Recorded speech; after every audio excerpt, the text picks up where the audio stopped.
Welcome back to Raising Hell to Heaven. I'm here again with Crystal. We're in Hawaii. It's lovely. It was a total God thing that this even happened. Crazy. Literally, this girl was just asking me. She's like, I feel like going to Thailand or Hawaii or something. Costa Rica. Costa Yeah, I was looking Rica. at all. Somewhere tropical. Yeah. And, After a really rough time in my life. Yeah. Yeah. Yeah. But God prevails. He did. Yeah. And here we are. Lovely gentleman, Taylor, which you'll see our pod. We both did podcasts with him, invited us to come record this podcast. And I was like, hey, Crystal, want to come to Hawaii? And here we are. So we're going to do a little pod for y'all while we're here. Trying to see if that was a whale. I really want to catch a whale? Not catch it. I don't support that. I'm trying to end that. Anyways. Get you some blubber for winter. Stop. Not funny. Hello. Anyways. Over here. Why do I keep messing with my hair? That's what happened. That's why I put mine up today, because I was messing with my hair the whole time we were on that podcast. Can they see us? Like, this is going on YouTube? Yeah. I'm actually a dork. Chelsea low-key is too. Yeah. Yeah. We prefer to be alone. So because we like to be alone, we're together. Yeah. Does that make sense? Exactly. Yeah. Okay. So, question. Yes. You have been on a 4-month journey, essentially, right? A 4-month commitment to total Chelsea time. No male dates, validation, attention. You know, very limited communication, because obviously you work with men, so you do have to communicate, you know, for that purpose. And it's, dude, let me just say, right, in the time that I've known you, the growth that has happened. You made me cry. Over the past couple months in this, you're just thriving. Thriving.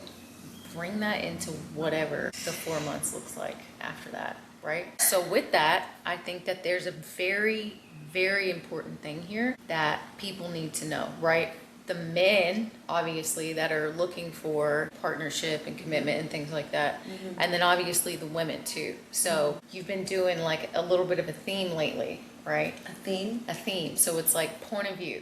Oh, yes. Yeah. About that. I'm going to start doing, because I was like, okay, 2 things. And we kind of both connected on this. That's how we met, right? Mm-hmm. So we met doing a course. Shout out to Moan. Shout out to Moan. And we, like, a lot of courses sell because, or a lot of pages do well because we're like looking at like, okay, well, that's the life that I want, right? Mm-hmm. So how do I get there? But a lot of mentors also that we look up to, it's like, that's the life that I want. Those are the people you should. If you're focusing on people that don't have the life that you want, you should be focusing on different people. Yeah. And your circle. Yeah. So, but I really love my life, and I've been posting all this like relationship content and stuff, and I really enjoy talking to people that are living their life purposefully, intentionally for their future partner. Mm-hmm. So then the other day I was like, how could I share more of my life? And I was like, I don't have to be married to be sharing, like, because, you know, you see so many of the point of view, I married a secure man, and I'm like, okay, well, I'm not married yet, but I'm still like very much enjoying my life. So how do I... a lot of women, right? Yeah. So how do I kind of share the things that I'm doing every day, which I really respect seeing other people do. I'm like, well, what are you doing to become that future person, the future version of yourself? What are you doing to honor the Lord and to be like, okay, Lord, like surrendering daily, like so that I can enjoy the present that I'm in, first of all. And then eventually when it's your timing, like be in partnership with someone. Yeah, so I'm doing point of view, like what your future wifey should be doing right now in order to get there. Because you don't just wake up being like husband or wife material. Mm-hmm. And so many people, I saw a post yesterday that was so good, because I was like, so many people are like, you're single, do whatever you want. Like, no, like you're single. Now is when you should be working on self-control, like being a good spouse. Right. Like that's not going to just happen. You're not going to get married and magically become wifey material. Right. So I'm Yeah. working on those things so that, because I'm not like cooking. I'm not just going to be like married and all of a sudden good at it. Like So I have to work at You're it. preparing yourself for your future husband. Yes. Yes, in the best way possible. You want to bring a whole piece to the table, Yeah. right? So, and what that actually does, right, is your, not only do your standards raise, right, but your energy and like your level of tolerance and like all of those things, right? Yeah. You have a different energy that you bring that like demands respect. So then you also attract that, right? Because Yeah. now you're not only working on yourself for your future husband, but the caliber, for lack of a better term, of man that's also in that space Yes. is gonna naturally feel that and be pulled towards that. Yeah, you know what I noticed really interesting is that this is so interesting. I noticed this like the first month. The better we're doing, the more we feel like we deserve. And it's not that we didn't deserve it before. And that's why God gave us these guidelines. It was not to be like, hey, Chelsea, like if you're abstinent, then you'll be deserving of a good husband. No, Correct. he's like, I already loved you, I already forgave you, but if you are abstinent, you will feel you're worth We more were just talking than about if you this. don't. Yeah. Yep. On our hike to the mountain. Basically, I think what I was saying, just to reframe what you were saying, is God gives us these, guidelines, rules, laws, if you will, right? And a lot of times, and I feel like this is important to touch on with religion, right? And how, some people are brought up to believe like, well, if you don't do what God says, he's punishing you, Yeah. right? And like, that's not what Jesus came to teach us, right? The reality is God is like a father, Yeah. right? Obviously, if you break curfew, right? Like my kid the other day, well, no, it's been a couple weeks. We'll give her credit. There's consequences, Yeah. right? But you know those consequences, Yeah. right? So now let's just take that a step further, right? If we're talking about good and evil, right? Because for us personally, we do believe like there is an enemy, like we're taught that. So God gives us these set of guidelines, not because if you don't follow me, or follow what I say, I'm punishing you. No, this is the guidelines because if you don't align in these types of things, that leaves the door cracked for the enemy to sneak in, right? That So if you are, let's just say, let's use abstinence for an example. If you are sleeping with someone prematurely, right? Maybe marriage technically, let's just keep it simple. If you're doing that, it's not that God's going to punish you or like condemn your relationship, but it leaves space open for, Trust issues. trust issues, right? Not only trust issues, but then, now the relationship has already been built around like these types of things, right? So what's the reason in getting married? Well, I do and don't agree with that though, because what I will say, because I definitely used to be like, well, it was almost like to some extent I was not sleeping with people, and I also, oh, this is a good one. I also see Christian marriages happen way too prematurely Yeah, because that's they true. just want to have sex. That's also That's not good. No. Because the right person will sleep with you and not go anywhere because they want to be with you. Right. But what I will say is, I agree, it opens up a portal for like trust issues because it's like, okay, well, if you couldn't control yourself with me, how am I That part. supposed to believe that you're Right. going to control yourself with other Right. people? Right. If you, Especially if there's red flags, yeah, right? So Yeah. if there's already red flags and you compromise, right? Yeah. This is kind of what we were talking about. Now I'm back on track. I got Yeah. distracted down there by I think the rooster. there's so many roosters. Here. Yeah, we had to shut the doors. So if you're compromising, like let's say you see a red flag, right? And you're compromising and you're doing things outside of what aligns with you and what God is telling you, Yeah. right? Now that red flag, you decided to ignore it, and then you go further into this, and you left that little space for the enemy to creep in. So now this red flag is in the back of your mind. Yeah. So what are Right. you supposed to do with the red flags? What's the right thing to do? With the red flags? The red flags. Well, You see a red flag. I think it depends on the point that you're at, right? Before you sleep with them or after? You know? Does it matter? So we were just going over this the other day. Yeah. I used to take, especially my avoidance side, really enjoys red flags because I'm like, reason to leave? Twist my arm, you know? Like, but we went over this the other day with Coach Chris on the pod. Red flags are areas that need attention, not reasons to dip, right? If it's a really gnarly one, like they cheat or abuse you, that's not a red flag. That's See ya. an exit sign. Yeah, big red exit sign. Yeah. Yeah. But like a red flag is an area that needs attention. So in my opinion, and we were just talking about how hard this is for me, it's really hard for me to ask for things and for talk about things that are concerning because I'm afraid I'm going to get in trouble from past relationships or like from growing up and wanting like needing to like for whatever reason, right? It's my people pleasing tendencies. It's very difficult for me to be like, hey, this is uncomfortable. I'm not really cool with this, or even Right. to notice that it's happening. So I Right. really like this time alone has really helped me recognize, oh, I have a hard time with that. I need to address this. If that comes up, I need to address it. So the point is exactly that, whether before or after sex, when you see a red flag, see, totally different topic. Right, But right. if you see something, if something pops up, don't hold it in. It will backfire eventually. Now, I will say, do not bring it up in the heat of the moment. Ooh, do not yes. bring it up when you're Don't do that. angry. Give some time. Think about it, pray about it, sleep on it, Yeah. but then do bring it up. Yes. Because if it is something that is bothering you, it is not going to just magically go away. I mean, some of them do. Some of them do eventually, but if it does, if you give it a little bit of, just a little bit, not a lot of bit of time, but if you give it a little bit of time and you're like, no, this is still a concern and it's not gone away and I'm continuing to see this pattern, bring it up and discuss it. They, number one, may not even know that you're bothered by that and they might actually be very much willing to work on that area. Number two, like, no, that's all. Like, it Yeah. might be something fixable, but you're not going to fix something you don't talk about. Right. So then what happens when continue to see the red flag and you don't bring it up?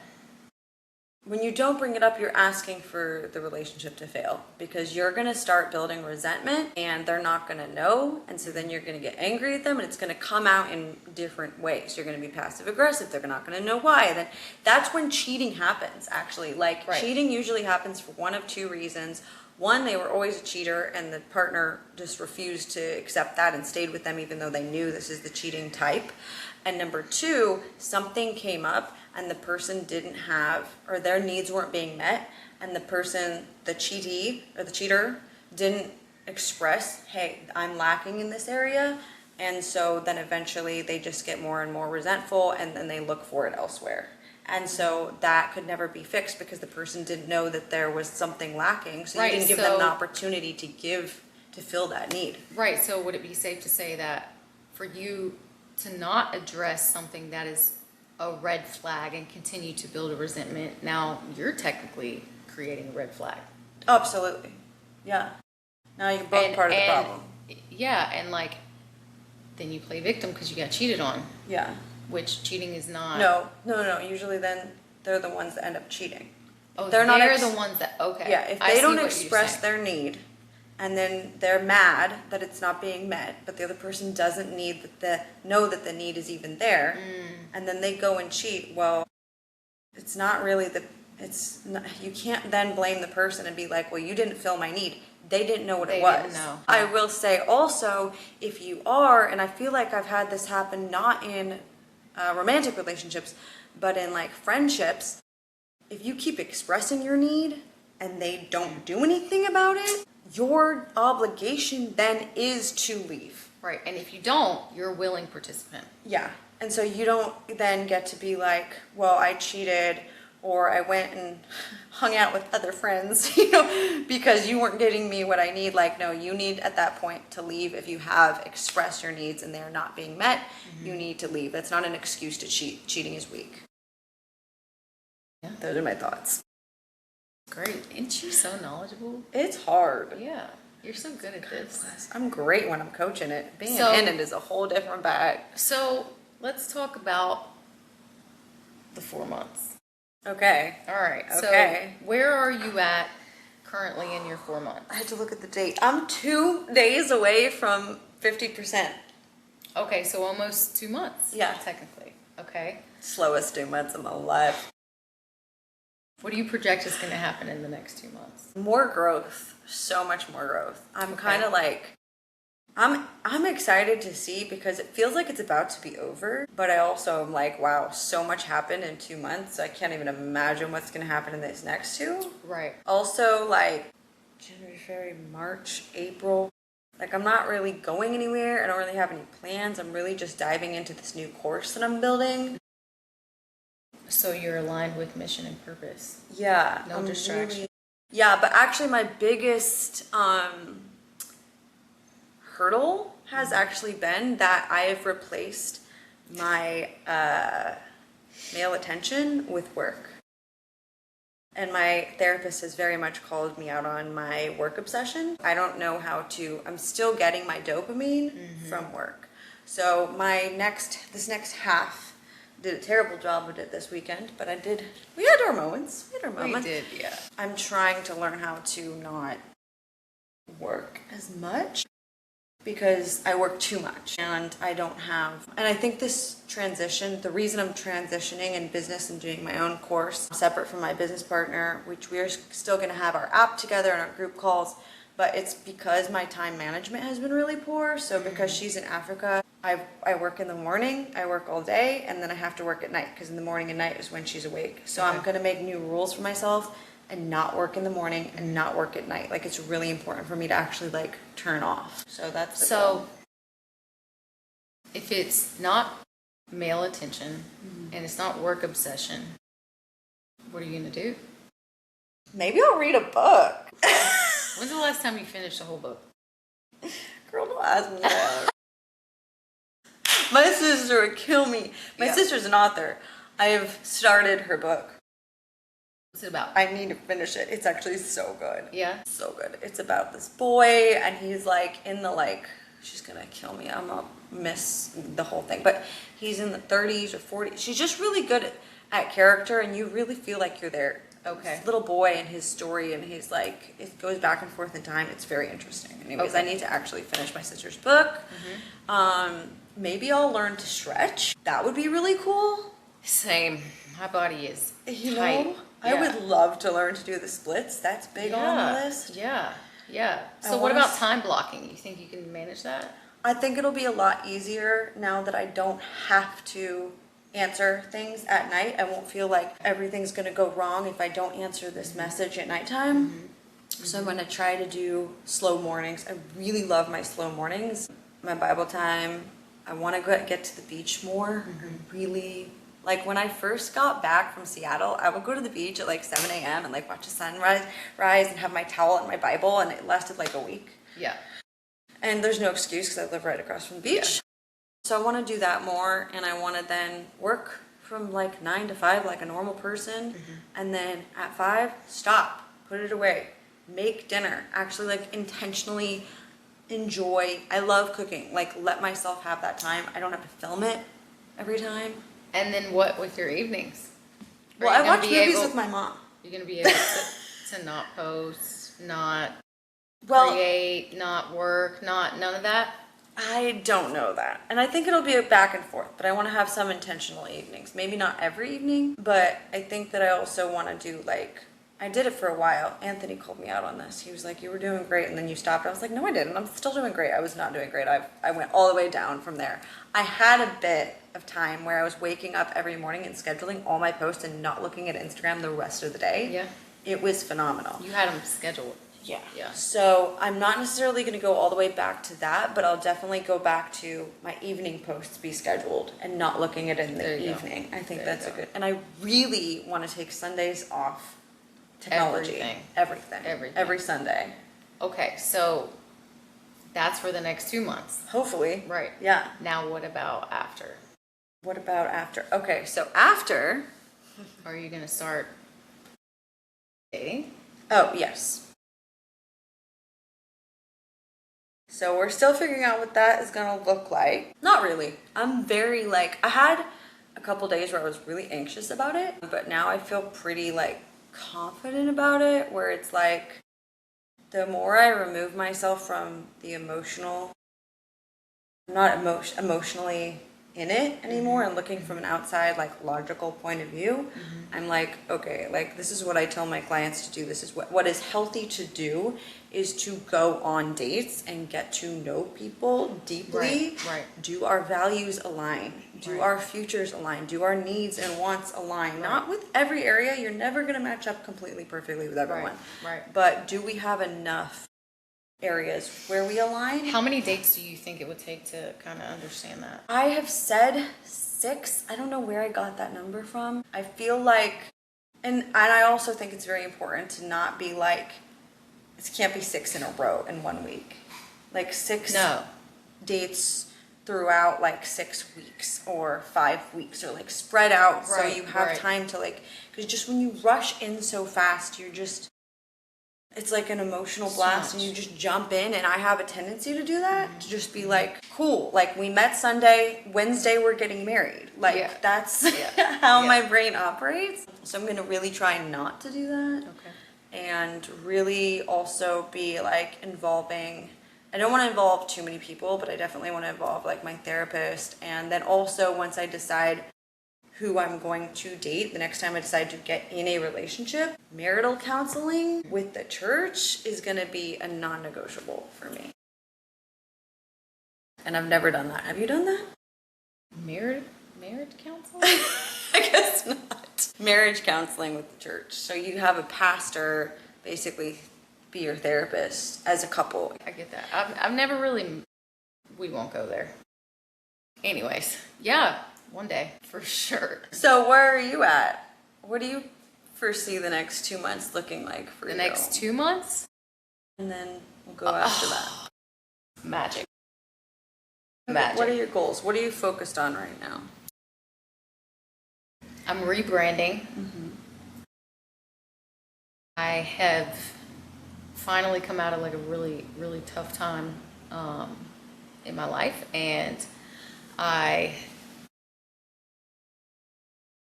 the relationship thing and all that, it worked for a little while. I was able to like write a couple books and help men, and be an inspiration and be the example of a woman that like men are like, wow, you do exist, right? Yeah. I'm sure you get that a lot too, and like that's great, right? But I want to go a little deeper, for lack of a better word, and start to hit other areas that are more like not about the relationship, right? I want to take that person specifically, and like all of the things that you wanted to do, that you have dreams about, like all of these aspirations, like helping people step out of limiting belief systems, survival, like all of that. Like obviously we won't go into a whole lot of detail, but statistically, based on the things that I've went through and what I've done, I think it was like you would be born with 11 fingers than like statistically More likely to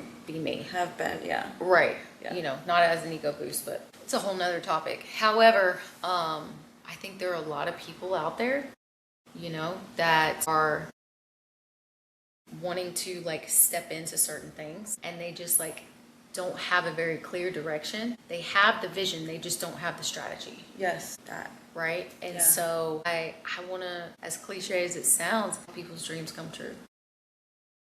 Good. It's a good mission. And so it's going to be a little bit of a long process, rebranding, talking to the camera more, not being silenced by the quotes and stuff. But you love to talk, so once you get on there, it's going to be fire. I do. Fire! I You just know. have to be in the good space. I and have to it'll be in a look- good space, because sometimes when I start talking, it's a little too much for people to handle. You know that's what I mean? okay. Yeah. I So think that's okay. Put it out there. So rebranding, I'm going to start building out a course, a community, a lot of juices flowing. There's a lot of things that I'm going to do physically with, getting back into a space that I'm used to, as far as like working out and nutrition and stuff goes. And then that quiet time, man. Kind of having a little bit of a routine where Yeah. there's time for God, right? There's That time routine, for rest. a morning and night routine. Yes, you know, Everything. yeah. And so the next 2 months are just gonna be finally hitting the ground running. Like, just, I went from like, I say this a lot recently, like just coming, because I was up here, you know, in certain areas we won't even get into. And then the fall, right? But dude, I work so well in that area Yeah. because that recoil, the harder I fall, the quicker that trajectory is. You know what I mean? So like, it's gonna be good shit. And I think, and I'm gonna predict, and I have this feeling, me and you are gonna continue to travel Yeah. for sure. Yeah. For sure. Yeah. It's gonna. God's just happen. gonna keep laying these things out. for They us. just become. I'm telling you, I put Greece on my vision board, and now I've gone 3 times in the Wow. last year. It's like when Do you have a and vision you board in your room or something? on my phone. Okay. So On your I phone. have- yeah, so that I see it every single day. Actually, this was the one when I hadn't gone to Greece. See the Greece right there? Wow. So I put Greece right there, and that was, oh, is it gonna focus on it? Okay, well, you guys saw it. Yeah. And that was 2024, and I went in 2025. Wow. I just realized that. That's crazy. What is that, like a pic collage or something that you made? Yeah, I just make it on Canva, and then the Okay. one for this year is, no, this was last year, and it had like a bunch of like yachts and planes and this and that, and You like did all that, right? I did, but like, what's interesting is this year I changed it to a bunch of Jesus and the Bible, and at the beach, there are lots of beach time, lots of music, Bible time, and I started off the first week of the year on a yacht. Isn't that interesting? When you stop putting your worldly desires, he gives you some of them, not all of them. I don't think it's bad Yeah. to want for success and money. Right, he wants that for you. Yeah. Right, he does. But It's what you're he- gonna do with it too, though. Yeah, and dude, it's all about service, right? I hear like some of the biggest names in all the industries, right? Tony Robbins, for example, he spends millions of dollars just feeding people that don't Yeah. have food. You know what I mean? Like, it's all about service. So here's my theory on God and money. I think, because you wonder like, well, why do these people that are like terrible people get all this money?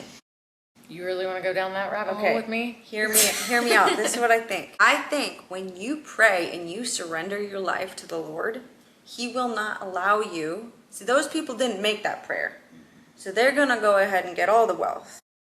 But if you pray that prayer, you're actually giving up your wealth, because he's then not going to give it to you until you are ready for it, because your bigger priority is serving him with your life. Amen.